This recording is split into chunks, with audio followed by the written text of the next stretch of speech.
Hello, everyone.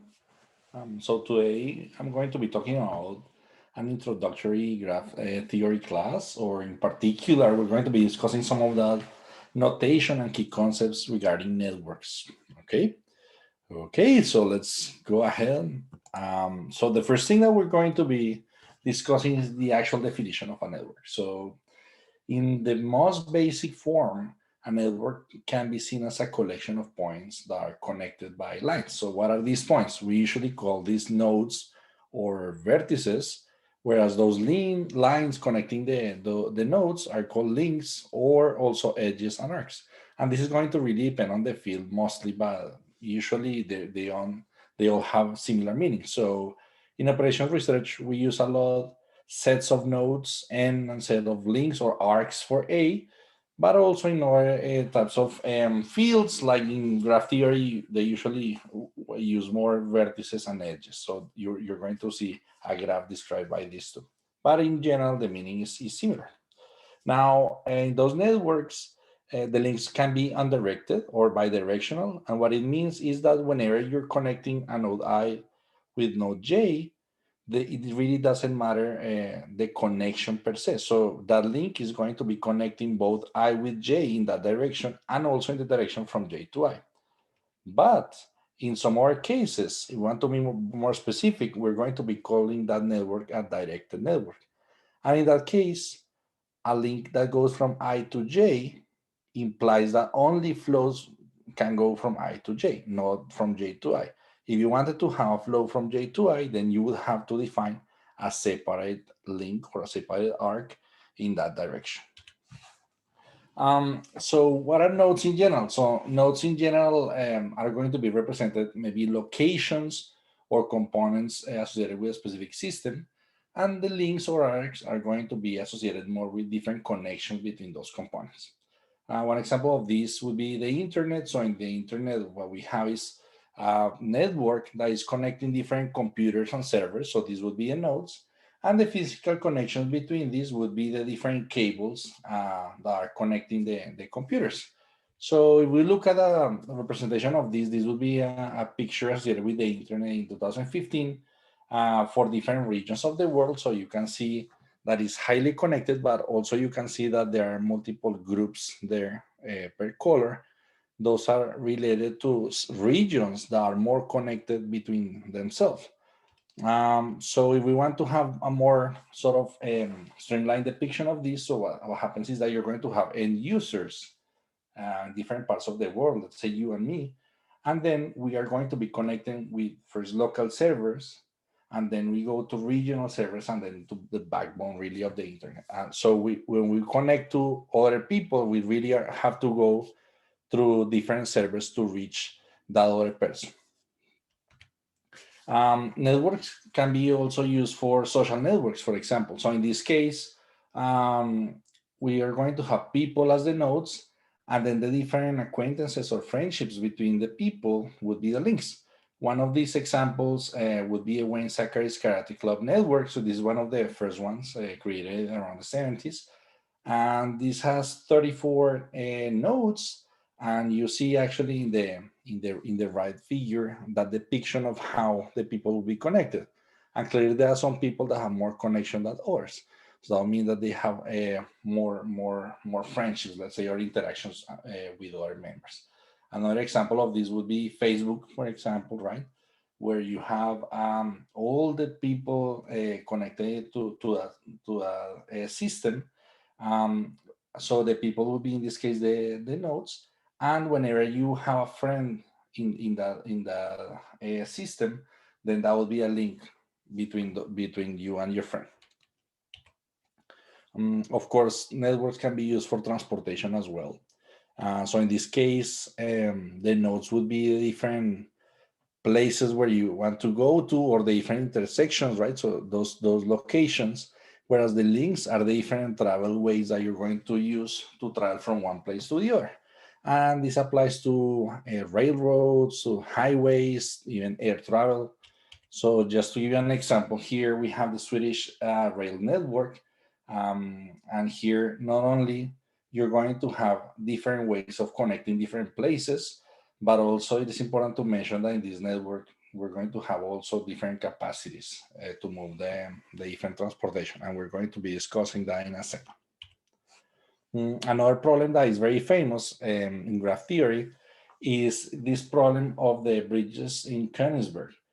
So this is very famous. It's a very famous problem. So here, what they were wondering if it is in the city of Königsberg that you can see depicted here. They were pretty much four islands, what you could consider islands, and there were seven bridges, and they were wondering if it was possible to go through all the islands and back without repeating the use of any bridge and using the bridges. And there's a nice link here where you can see a nice detailed depiction of this problem and why it's so important.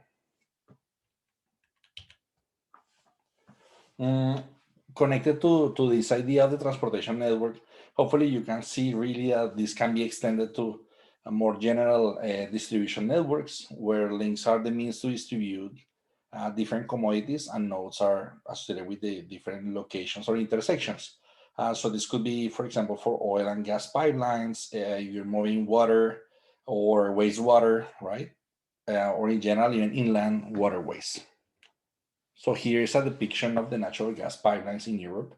And again, these are depicting not only what locations are connected, but also the different capacities that you have to move different materials, in this case, gas. And yeah, you can really generalize this topic or this idea of network to many other contexts. So, for example, in ecological networks, you may have food web predatory actions, right? Or you can actually connect the taxonomical families between different species or neural networks. For example, in this case, you're going to have different neurons in your brain and they are going to have different connections between them. And the study of these neural networks can help you really understand how the brain processes information. Also biochemical networks, such as metabolic networks. These networks in biochemistry are very common to see how proteins are being processed and synthesized.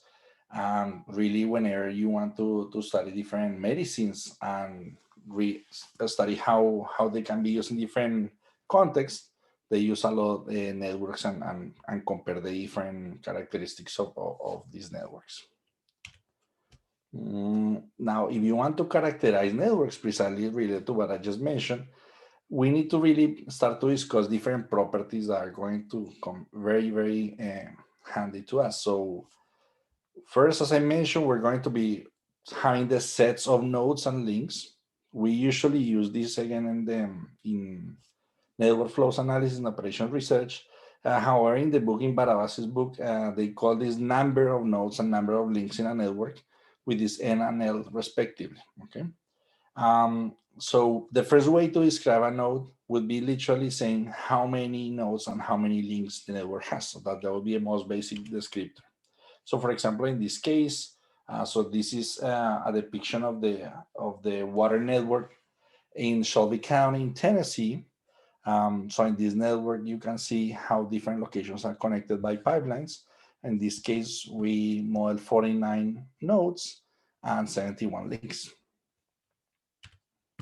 Another way to describe a network is related to its degree or the number of links that it has to other nodes. So the degree of a node I usually is represented by the letter K, so K sub I. If the network is undirected, then this relationship between the number of links and the degree of each node can be represented with L. And this L is going to be 1/2 of the sum of all those K sub I, of all the degrees of all my nodes. So related to this, then we're going to be talking about the average degree of the network. If the network is undirected, then this average degree is going to be simply 1 divided by n times the sum of all the degrees. So that's why the sum of all K sub i's. Now, of course, if the network is directed, then we need to modify a little bit the way we address this. Is because now, if we look at what is the average degree in to a node, so K in, That would be 1 divided by A by the sum of all the degrees going into a node. But this, since you're looking at all the network, the entire network, this has to be the same as the average degree of going out of the node. So the K out would be again 1 divided by N times K out sub I. However, hopefully you see that just averaging may not be that useful in some cases because we really don't have an idea of how those degrees are distributed among the different nodes in your network. So for this, it's really important to have a better descriptor for that. So to have this first, we're going to be defining this P sub K related to the frequency or the likelihood of having a different degree in your network. So the average degree in this case, you could simply now use the summatory of K times that P sub K, and you sum over all the different cases that are possible. So let's look at some examples here to illustrate why is it relevant to have the distribution. So let's look at this network with 4 nodes. So if you look at node 1, for example, it has 2 links. Node 2 has 3 links. Node 3 has 2 links, and node 4 has only 1 link. So if you were to look at a histogram for this, you would see that the histogram is symmetric, right? With a frequency of 50% of the nodes having a degree 2, and then 1/4 of the nodes having a degree 1, and 1/4 a degree 3. If you were to calculate the average degree for this network, then simply you just sum all the different degrees and divide by the total number of nodes, which in other words would be equivalent to just having an average degree of 2. But let's look at this very different network. So it's clearly different, but if you were to calculate the average degree, well, actually it's always going to be 2, it's also going to be 2 because every single node in the network has a degree 2. But this network is very different from the previous one. Here, there's only one type of degree visible, which was 2, is a network with many more nodes. So that's why it's so important to actually look at the distribution, not just the average degree. Let's look at this network now, which is a much larger network. So this is depicting a protein interaction network in yeast. In this case, they usually use a logarithmic scale since the changes that you have in those degrees are quite large. So in order to visualize them better, they use this logarithmic scale in the K and also P sub K. And hopefully you see that there are some nodes that have a really large degree compared to the others, the majority of them. So these nodes that have a really large degree is what we call hubs. Those nodes that have extremely large degree, so it means that they're highly connected to other nodes in the network. There's another important way of characterizing a network, and is by constructing what we call an adjacency matrix. So this helps to really store the information regarding the different connections in the network. So we usually use a matrix A to depict this adjacency, and each of the elements A sub ij are going to say if there's a link or not, by having a 1 if there is a link, or a 0 if there's no link between the nodes I and j. If the network is undirected, then it is critical to mention that the adjacency matrix has to be symmetric. So pretty much Aij would be identical or the same to A sub Ji. So this is a depiction of an adjacency matrix for 4 nodes, so a network with 4 nodes. So because of this, the adjacency has to be 4 by 4. So in this case, the same problem that I just showed you a moments ago, you have 4 nodes, and as you see, since there is no direction here, the first thing that you need to see is that it is symmetric. The second part that you need to observe here is that you only care about the connections. So for example, you can see that nodes 1 and 2 are connected. So you would have a 1 there in that position, A sub 1, 2, and also A sub 2, 1, because it's symmetric. The same if you look at A sub 1, 3 and A sub 3, 1. But then, as you can see, there's no connection between 1 and 4. So that would mean that A sub 1, 4 is equal to 0. Here, for example, now we have a directed network. So in that case, let's look at A12. In that case, you do have a 1, but in the other direction, A21, you will have a 0. The adjacency is going to be very useful for other metrics. So for example, if you wanted to study the degree, as we mentioned, so we can actually calculate the degree in and out using the adjacency matrix by just simply summing all the links that are leaving each of the nodes or entering each of the nodes. And also you can just study how many links you have in your entire network by simply summing all the different links that you have depicted in your adjacency matrix. Now keep in mind that in a case that you have an undirected network, you may be counting twice because you're counting in both directions of each link, so you need to divide by 2. Now if you have directed networks, in this case, then you simply would have to sum all the different A sub ij's, and then you're not going to be double counting because each direction would be depicting a different link. Now there's an important case when you have a network that has all the possible connections, meaning that every single node is connecting to every other single node. We call that network complete or a complete graph. So in those cases, for example, it would be important to study what would be the maximum number of links that you would have. So in those particular cases, for a complete graph, L max would be the number of nodes times the number of nodes minus 1 divided by 2. Okay, so the question here would be now, what would be then that average degree in my network in those cases when I have a complete network or a complete graph?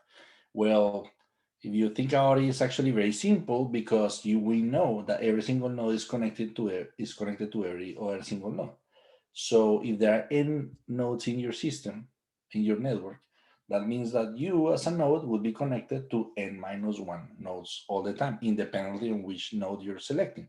So the average degree will have to be always n minus 1. Let's have a look at different complete graphs and actually observe this. So if you have a graph with only 2 nodes, you're going to have 1 link. And if you can see, then every single node is going to have a degree exactly of 1. So that would be 2 minus 1. If you have a graph or a network with 3 nodes, then you're going to have 3 links in this case.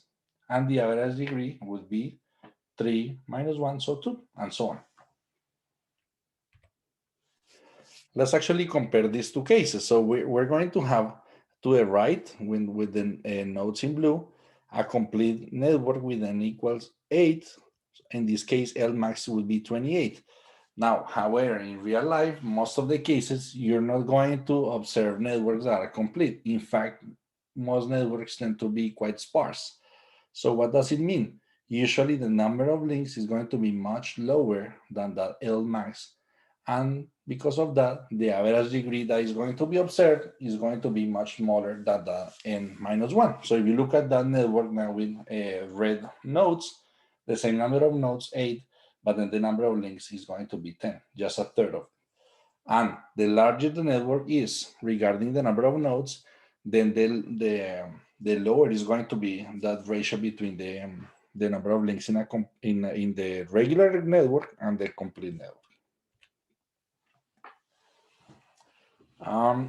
It is important to mention something like a limitation of the basic adjacency matrix, and is that the adjacency matrix is only focusing on the connectivity. So it's just going to be talking about when 2 nodes are connected or not. This is very important, of course. So for example, if you're looking at electric power, well, you care about being connected or not. So if that cable goes down, the power line goes down, then you cannot use power, right? So you need to make sure that the power is there by looking at the connectivity. But in some other cases, for example, in transportation or whenever you're moving different commodities, you actually are going to be caring about not just there being a connection, but also the capacity that you can actually have to move those commodities. So in those cases, it is really critical to have some weights.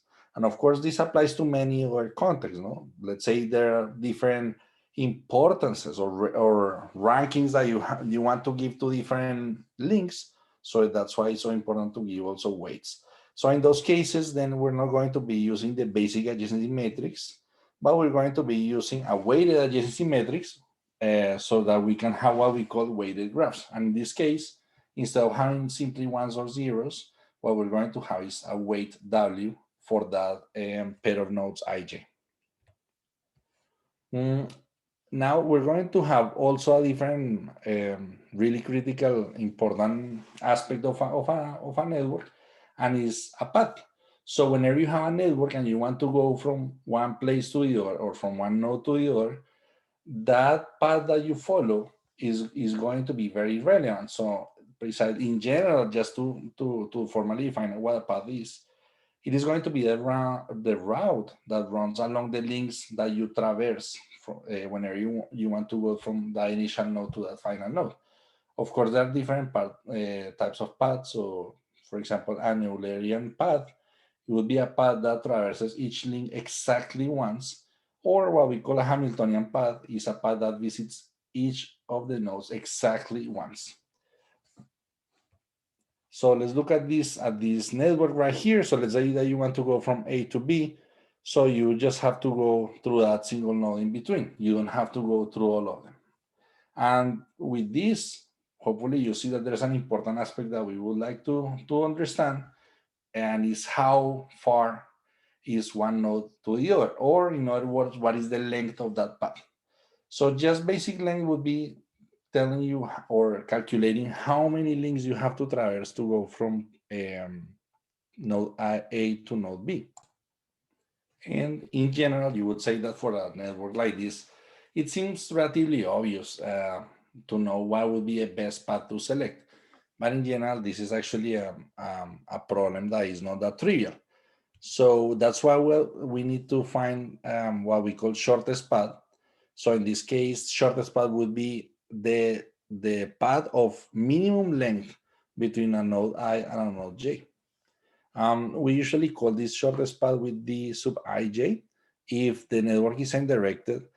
Because of that symmetry property that we discussed before, the shortest path between I and J would be identical to the shortest path between J and I. However, it is really important to remember that if the network is directed, then you really cannot assume that those two are similar. In fact, most usually those two paths are going to be different. The path going from I to J or from J to I, those two are going to be different. And in fact, it may be that even if there's a case where you can go from a node I to node J, that doesn't mean that you can actually go from J back to I. Now, there are different ways of finding this. As I mentioned, it may be easy if the network is small, but for larger networks, it may be not trivial and you need an algorithm. Usually, if you're working on directed or indirected graphs, it is a very common algorithm to use breadth first search. But this only works if you're looking at connectivity only. However, if you want to study also the weights in the network, then you would use an algorithm like Diastra. Okay, so it is important to remember that shortest path is related to a pair of nodes. But how do we wanted to use this concept of shortest path to study some properties of the entire network? So for this, we could use, for example, what we call the diameter. And in this case, the diameter of a network would be the maximum shortest path that you can find in your network. So you would take all the different pairs of nodes ij, and you look at the shortest path between all those pairs, and the maximum of those, that would be the diameter. And that we usually call the max. And of course, in this case, this is going to give us an idea of how difficult it would be to traverse the network or how big the network is. Of course, this is only an extreme because it's looking at the worst case scenario, the worst shortest path possible in that network. If we wanted to study more like an expected path length, that's when we would use what we call the average path length. And in this case, that average path length is going to be simply the sum of all the different shortest paths between nodes I and j that are different divided by n times n minus 1. It is important to remember again that connections in general are going to be depicting. So if there's a shortest path that is finite, so if there's a connection between two nodes, then a shortest path is going to be existing, is going to be well defined. It's going to be finite for sure. And if it's going to be counting the number of steps that you need to take, for sure you know that it has to be bounded by the number of nodes. In other words, the worst shortest path possible is going to be less than n. However, if you have a disconnected pair of nodes, then the shortest path wouldn't exist, or it will have to be defined as infinite, like infinitely far from each other. So as you may imagine, it is really important to determine if a network is actually fully connected or not. Meaning, yes, a network is connected if every single pair of nodes are connected. Is this easy to do? Well, if the network is small enough, it's actually easy to see just like visually or try with some easy algorithms. But whenever the network becomes larger and larger, this becomes a more complex task. So it takes only one pair of nodes to be disconnected for the network to be called disconnected. Let's look at this example. So this is a small network. Probably you can see easily that this is not fully connected, so the network is not connected. And if you look at the adjacency matrix, it is clear that the adjacency matrix can be structured in a block diagonal way. Why is that? Because each of those blocks is going to be a part of the network that is connected, and in between blocks, there's not going to be any connection at all in between the different subnetworks. This is a really critical aspect when we're looking at disruptions. For example, in that problem of the power distribution that I was mentioning earlier, well, if there's a disruption and you break a critical power line, you may actually be removing the power service of an entire part of the network. So that's why it's so critical to be able to study and actually make sure that that connectivity is present in your network. Another way of characterizing the networks is going to be related to how well or how densely connected a node is. So for this, we use what we call the clustering coefficient. Now, for a given node I with degree k sub I, we're going to be defining the clustering coefficient as c sub I as the total number of links that exist between all your neighbors, all the neighbors of node I, multiplied by 2, divided by the degree of that node times the degree of the node minus 1. Now, of course, I want you to notice that you can calculate that total number of links between your neighbors by using the adjacency matrix. So in the sum matrix, in the double sum that you see there, what we're doing is you start from node I, then you visit all your different neighbors. So that would be all the j's. And then from all those j's, you want to visit all the neighbors of j. So that would be the L's that you observe there, so that you can go back to the original node I. You can, of course, observe the clustering coefficient now from a perspective of a probabilistic view. And this would be related to the probability of two neighbors being connected. Of course, the extreme case would be whenever the clustering coefficient is 0. And that would mean pretty much that none of your neighbors are connected to each other. In the other extreme, we're going to have that case where C is 1, which would pretty much indicate that all your neighbors, if you're not I, are going to be completely connected. So they depict a complete graph. And of course, if you're in between, that would mean that the network of your neighbors is neither fully connected nor fully disconnected. It's somewhere in between. So that's why that clustering coefficient is so important. So of course, you could actually look at all the clustering coefficients of your entire network and actually calculate the average of that. So that would be precisely the sum of C sub I divided by the total number of nodes n. And this what will tell you is the probability that two neighbors of a randomly selected node are linked to each other. Okay, thank you so much. I hope you enjoyed the presentation, and we look forward to having you for the next lecture.